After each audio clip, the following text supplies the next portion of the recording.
हाय, चला YouTube family, आज मी बनवणार आहे वडापाव.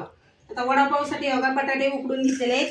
ते बटाटे एकदम बारीक करायचे असे, त्याला गुठळी अजिबात ठेवायची नाही वडापावसाठी. आणि काय करतात वडापाव करताना, आता लोक वडापाववाली वडापावची भाजी परतत नाहीत बटाटा, तर तो वडापाव छान लागत नाही. तर ते बटाटा परतण्यासाठी बघा मी काय काय घेतलंय. ही मिरची मोठी मोठी अशी टेचून घेतलेली, कांदा, आलं लसणाची पेस्ट आणि हा कढीपत्ता. ह्याची आपण प्रथम फोडणी करायची त्याला बटाट्याला, आणि नंतरच बटाटा वडा बनवणार. अशी फोडणी दिलेली भाजी असली ना म्हणजे बटाटा वडा छान लागतो. आता आपण जी बाहेरची वडापाव खातो ते काय करतात, फोडणी देत नाही, अशी बारीक करून घेतात आणि याच्यावर चाट मसाला काय काय मसाला टाकतात आणि मग बारीक करून छान त्याचे वडे करतात आणि वडे तळतात. तर तशा पद्धतीने नाही, मी अशा पद्धतीने काय बनवणार आहे.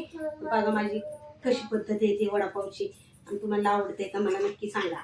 मी वडापाव करायला कोणाकडून शिकले, माझ्या बहिणीचा वडापावची गाडी होती भांडूपमध्ये मुंबईला, तर ती अशीच भाजी बनवायची, छान भाजी बनवायची. आणि वडापाव पॅटीस मग तिच्याकडूनच मी शिकली पॅटीस करायला वडापाव. तर नक्कीच मी आता तुम्हाला आज वडापाव करून दाखवते. बघा हे बघा, अशा पद्धतीने सर्व बटाटा बारीक करून घ्यायचा, अजिबात त्याला गुठळी अशी ठेवायची नाही.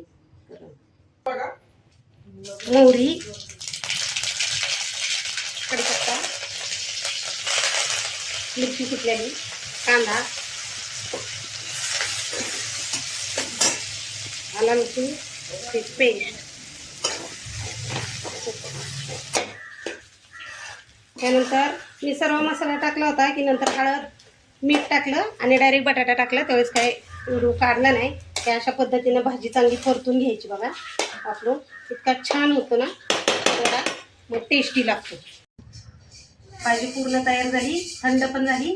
आता अशा पद्धतीने सर्व वडे तयार करून घ्यायचे आणि पीठ काढून शानी त्याच्यात बुडवून वडे तळून घ्यायचे. हे पहा आपले वडे तयार झाले. आता हे असे वडे तेलात सोडायचे. तेल चांगलं कडक तापत ठेवलं होतं, आधी वडे तयार करून घेतले होते. अशा पद्धतीने हे वडे तेलात सोडायचे. हे पहा हे अशा पद्धतीने हे वडे असे तेलात सोडायचे. हे पहा अशा पद्धतीने तळायचे. कसे झाले वडे छानसे दिसतात का, कसे तळले. असे सेम माझी बहीण बनवायचे, तशा पद्धतीने मी बनवले ते. हे पहा बटाटा उकडा. आता आपण पॅटीस तळून मी दाखवते तुम्हाला, पॅटीस पण बनवायचं.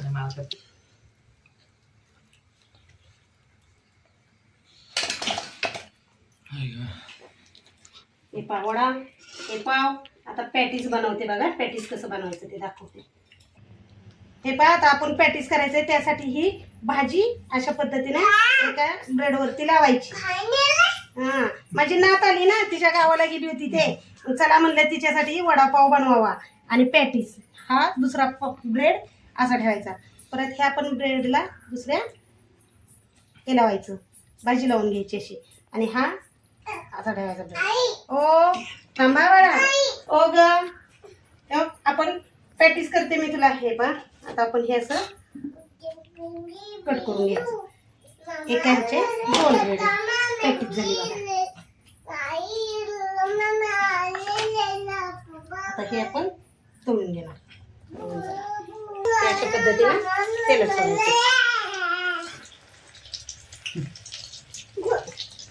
हे पहा त्या साईडून छानसे भाजले, उलटे करायचे असे. मस्त असं लागतं पॅटीस. छान असं पॅटीस बनवले, वडापाव आणि पॅटीस. अरे बाळा थांब, माझी नात तिच्या गावाला गेली होती पानवणला. मग ती आली ना, सासरवरनं मुलगी आली, नात आली, जावं आल्यात. मग म्हणलं चला आता काय बनवावं त्यांना, तर वडापाव बनवावा आणि पॅटीस. म्हणून मी गाठ घातला आज वडापाव आणि पॅटीसचा. एक बघा कसे झाले वडापाव आणि पॅटीस. बघा कसे झालेत. अशा पद्धतीने बनायचं, ह्याला म्हणतात पॅटीस. बघा चला या खायला, कसं झाले नक्की सांगा. पाव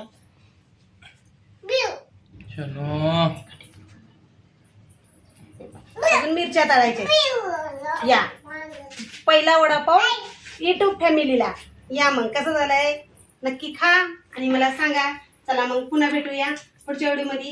आता बघा इथे जावं बसल्यात, मुलगा बसलाय, मुलगी आहे. आता गरम गरम वडापाव करते आणि त्यांना देते. आता इथलं पुढचं राहिले ते करून घेते. चला मग पुन्हा भेटूया पुढच्या ब्लॉगमध्ये. बाय.